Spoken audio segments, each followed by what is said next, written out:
అసలు మిమ్మల్ని ఇంటర్వ్యూ చేయడం అంటే ఒక 40 ఏళ్ల సముద్రంలో ఈదినట్టేనండి. ఎందుకు అంత ఏం కాదండి. ఎందుకంటే మీరు చెయ్యని క్యారెక్టర్ లేదు. మీరు వచ్చిన దగ్గర నుంచి ఇండస్ట్రీలోకి ప్రతిఘటన సినిమా మొట్టమొదట బాంబులా పేలింది, పెద్ద హిట్. అందులో మీ మీద అందరి దృష్టి పడింది, ఎవరి ఆర్టిస్టు ఎవరి నటుడు అని. మీరు అక్కడి నుంచి మీ కెరీర్ అంతా నేను అబ్జర్వ్ చేస్తూనే ఉన్నా దాదాపుగా. అసలు ఆ మొదట టేక్ ఆఫ్ టైం ఎలా నడిచిందండి మీకు? అంటే నాకు అర్థం కాల. అంటే ఆ ప్రతిఘటన తర్వాత వచ్చిన అవకాశాలు కానీ? ప్రతిఘటన తర్వాత ఆ డేట్ నాకు తెలిసి 85, 1985 అక్టోబర్ 11 అనుకుంటాను సినిమా రిలీజ్. దీపక్ మాల్లో రిలీజ్ అయింది హైదరాబాద్లో. దాన్ని ఆనుకునే స్టేట్ బ్యాంక్ ఆఫ్ ఇండియా ఉండేది. రెండింటికి గోడ కూడా ఉండదు, ఈ సైకిల్ స్టాండ్ ఇవన్నీ కామన్. ఓకే. పక్కనే స్టేట్ బ్యాంక్ సేమ్ కాంపౌండ్లో. ఇటు పక్క వెంకటేశ థియేటరు, దాంట్లోనేమో వందే మాత్రం అనే ఓ సినిమా రిలీజ్. దీనికి దానికి 14 రోజులు తేడా. ఇది అఖండమైనటువంటి విజయం. ప్రతిఘటన. ఆ సినిమా చూడటం, రేపు అక్కడ బ్యాంక్ ఒకటి వీడేరా అని చెప్పి ఓ జనం ఎగబట్టడం. ఇప్పట్లాగా సెక్యూరిటీ అంత లేదు కదా అప్పుడు. ఏం లేదు, పైగా మీరు కొత్త నటుడు. ఎవడు వీడని ఓ చూడటానికి వచ్చేవారు. బ్యాంక్ వచ్చేవారా? బ్యాంక్ మీద పడిపోయారు, పక్కనే అసలు మెయిన్ రోడ్డు మీద. ఓకే. ఇప్పుడు అది లోపలికి బిల్డింగ్ కట్టి అక్కడ లోపలికి వెళ్ళింది అనుకుంటా. అంటే నేను అప్పుడు క్యాష్లో ఉండేవాడిని. బ్రాంచ్ మేనేజర్ పిలిచివన్నీ, నువ్వు ఈ గొడవ వింటారా బాబు, క్యాష్లో ఉన్నావు, దేని పోని గొడవలు అవుతాయని వెనకాల కూర్చోబెట్టాడు నన్ను. ఆయన చూపించాలని మళ్ళీ ఎమ్మడబడేవారు. అప్పుడు నా యూనియన్ వాళ్ళు గొడవ చేసి పక్కన ట్రాన్స్ఫర్ ఇప్పించి హెడ్ ఆఫీస్కి మళ్ళీ పిలిపించుకున్నారు. అక్కడ పని చేయించాను. అక్కడ లోపలికి ఎవరు పెద్ద రారు కదా. అదే ఇది ఇక్కడంటే థియేటర్ పక్కనే ఉంది కాబట్టి ప్రాబ్లం. పక్కన బాగా ఆనుకునే ఉంటుంది. ఆ టేక్ ఆఫ్ అంటే ఇక అదే పొద్దున్నే ఇక మిడ్ నైట్ స్టార్ అనుకో. ఇక అదే ఓవర్ నైట్ స్టార్. ఇక పొద్దు నుంచి ఇక రోడ్డు మీద తిరగలేను, బయటకు వెళ్ళలేను, ఎవరితో మాట్లాడలేము. అది ఏమిటో ఇక అది ఆ సినిమా అంత విజయం అన్నమాట రామోజీ గారిది. అవును అవును. అసలు ఇక తట్టుకోలేపారు. ఇక అక్కడి నుంచి ఏమిటంటే తెల్లారేటప్పటికి ఇక అక్కడి నుంచి ఎక్కడికి వెళ్ళాలన్నా విమానం లేకపోతే ట్రైన్ తప్ప, లేకపోతే ఫ్లైటే ప్రయాణం. అలా సాగింది. ఓకే.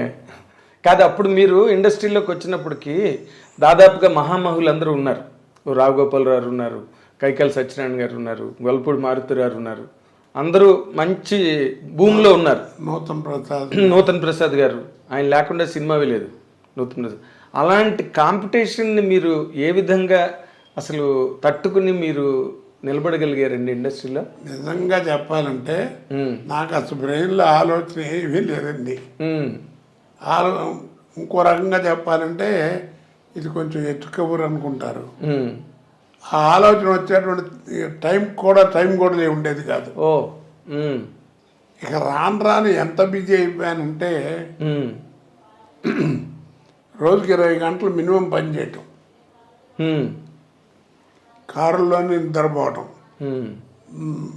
ట్రైన్ ఎడితే ట్రైన్లో నిద్రపోవడం తప్ప లేదు. ఇక చాలా ఇబ్బంది పడేవాడిని. నాకు ఒకసారి ఆశ్చర్యం వేసింది. ఒక 9 రోజులు 10 రోజులు మొత్తం రోజును 3 స్టేట్లో పనిచేశాను. అబ్బా. పొద్దున హైదరాబాదు, మధ్యాహ్నం చెన్నై, ఇప్పుడు చెన్నై కదా, అప్పుడు మద్రాసు, రాత్రికి బెంగళూరు. మళ్ళీ మిడ్ నైట్ ఫ్లైట్ బయలుదేరి హైదరాబాద్ దిగటం, ఎయిర్పోర్ట్లోనే స్నానం చేయటం. అక్కడ ఎయిర్పోర్ట్లో స్నానం, విఐపి లాంజ్ ఉంటుంది కదా. అవును.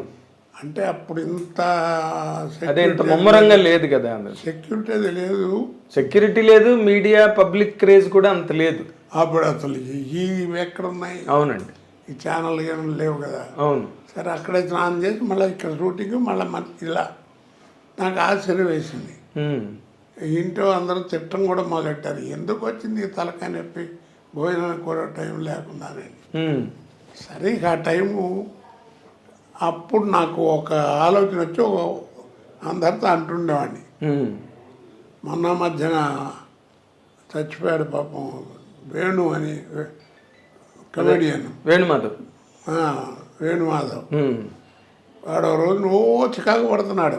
ఉమ్, ఏంటి వాటి ఇది ఎవడు చేస్తాడు ఇది, ఉమ్, ఏంటి బాబాయ్ నేను ఎదుర్కొంటూ ఉన్నా, ఉమ్, ఏంటి బాబాయ్ నువ్వు మళ్ళీ కంటిన్యూ చేస్తాను, నువ్వు ఉన్నావు అని చెప్పి వాళ్ళు పిలుస్తున్నారు, ఇప్పటిదాకా షూటింగ్ చేసి వచ్చాను, 9 గంటలు వస్తుంటే ఇప్పుడు మళ్ళీ కావాలంటారు 2 గంటలు, ఎట్లా అది ఇది అని అరిచాడు. ఉమ్, నేను కూర్చోబెట్టి ఒక్క మాట చెప్పి అరవబాక, ఉమ్, ఆర్టిస్ట్కి టైం వస్తే టైం ఉండదు, ఉమ్, ఆర్టిస్ట్కి టైం వస్తే టైం ఉండదు, ఉమ్, వాడి జీవితం వాడి చేతిలో ఉండదు.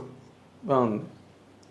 నువ్వు సంపాదిస్తావు, తీసుకొస్తావు, కొంపలో పారేస్తావు, అది నీ అదృష్టం బాగుంటే బెళ్ళం బిళ్ళలు జాగ్రత్త దాచుకుని దాన్ని ఇది చేసి భద్రంగా ఏదో వాడుకోవాలి, లేదంటే ఇక మీకు తెలియదేమో రకరకాలు పోతుంటాయి. ఉమ్, కాబట్టి అలా విసుక్కోబోక, ఉమ్, నువ్వు విసుక్కున్నా నీ మీద బ్యాడ్ వస్తుంది తప్ప నీ టైం బాగున్నంత వరకు నీకు ఈ బిజీ లేకుండా ఉండదు.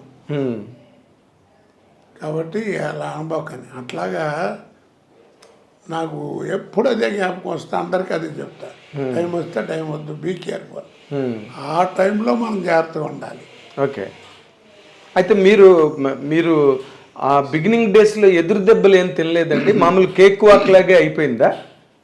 బిగినింగు ఓపెనింగు అట్లా రావడం ఉమ్, ఒక 2 ఏళ్ళ పాటు 2-3 ఏళ్ళు ఉమ్, అలాగే జరిగింది బాగా బిజీగా. ఉమ్, మీకు తెలియదు ఏముంది, మీకు తెలిసే ఉంటుంది కదా, మండలాధీశుడు అని ఒక సినిమా చేయించాడు. ఉమ్, కృష్ణ గారును చచ్చిపోయాడు హనుమంతరావు గారు వాళ్ళు కూర్చొని ఉమ్, పట్టుబట్టి గొడవ చేసి 4 రోజులు ఏఆర్ఎస్ గార్డెన్లో నా బ్యాడ్లకు అప్పుడే ఆయన షూటింగు, నాది ఇంకో సినిమా 2 అదే ఏఆర్ఎస్ గార్డెన్లో మెడ్రాస్లో షూటింగ్. ఎవరిది? ఇంకొకరిది? నాది ఏదో సినిమా జ్ఞాపకం లేదు. ఎన్టీ రామారావుదా? లేదు, నేను మామూలుది. ఈయనది కృష్ణ గారు దాంట్లోనే. Okay, okay. ఇద్దరం ఉన్నానని పిలవడం, ఉమ్, నాకు షాట్ ఖాళీ అయ్యేప్పుడల్లా కూర్చోబెట్టి మోరల్ క్లాసు, నా మాట విను, నువ్వు చెయ్యి, ఎంత పేరు వస్తుందో నీకు తెలియదు, అది ఇది అని గొడవ. కృష్ణ గారు. ఉమ్, అప్పటికే సినిమా మొదలైంది, భానుమతి గారు కమిటీ అవటం ఇవన్నీ నాకు తెలిసి సాగుతుంది అంతా. ఉమ్, ఆ డేట్లు చూసేవాడేమో గొడవ, ఉమ్. ఆడేమో కృష్ణ గారి దగ్గర కొన్నాళ్ళు పని చేశాడు పద్మాలయాల్లో. జ్యోతి ప్రసాద్. ఉమ్. వాడు ప్రొడక్షన్ మేనేజర్. చంపేస్తున్నారండి కృష్ణ గారు, నా మాట వినండి, చెయ్యండి, పర్లేదు, ఏమవుతుంది ఇది అని. నాకేమో భయం, ఎందుకు మనకి తలకాయ నొప్పి, కాంట్రవర్సీ అని, పైగా పెద్ద ఆయన మీద సినిమా, పైగా ముఖ్యమంత్రి. ఉమ్, సరే అని చెప్పి భయపడి ఆగుతుంటే ఈ లోపల బ్యాంక్ నుంచి లెటర్స్ రావడం మొదలెట్టినాయి, ఉమ్, చేస్తావా లేకపోతే రిజైన్ చేస్తావా, చేస్తా ఇలా అని.